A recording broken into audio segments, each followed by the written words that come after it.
Okay, Area 51, this is the found footage sci-fi horror version, was actually pretty good. There's not that much in the way of, well, let me rephrase, there's not that much in the way of science fiction horror done in the found footage genre.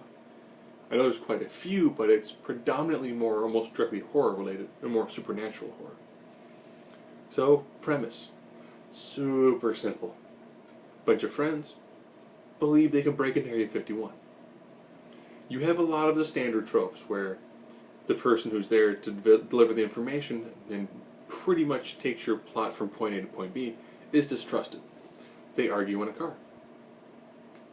They do a lot of weird, pseudo-questionable things. Someone becomes very despondent and all of a sudden does not act like they did before in the earlier parts of the film. The nice thing is, since they actually do make it to the desert, it actually feels that they're in Area 51, they do a decent amount of location shoots. Normally, found footage horror is like, here's a house, here's a forest. You know, there's not a tremendous amount of additional scenery that you see. Here's inside of a car, here's a town. This one is like, oh, here's a desert. Lots of use of night vision, and thermal imaging scans as well.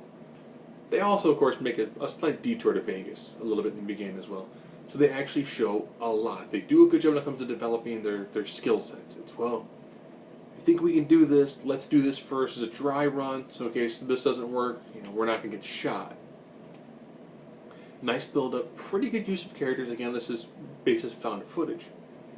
Overall, it's a pretty decently done film. I will say, watch to the very end of the credits. A little scene happens with like 30 seconds left.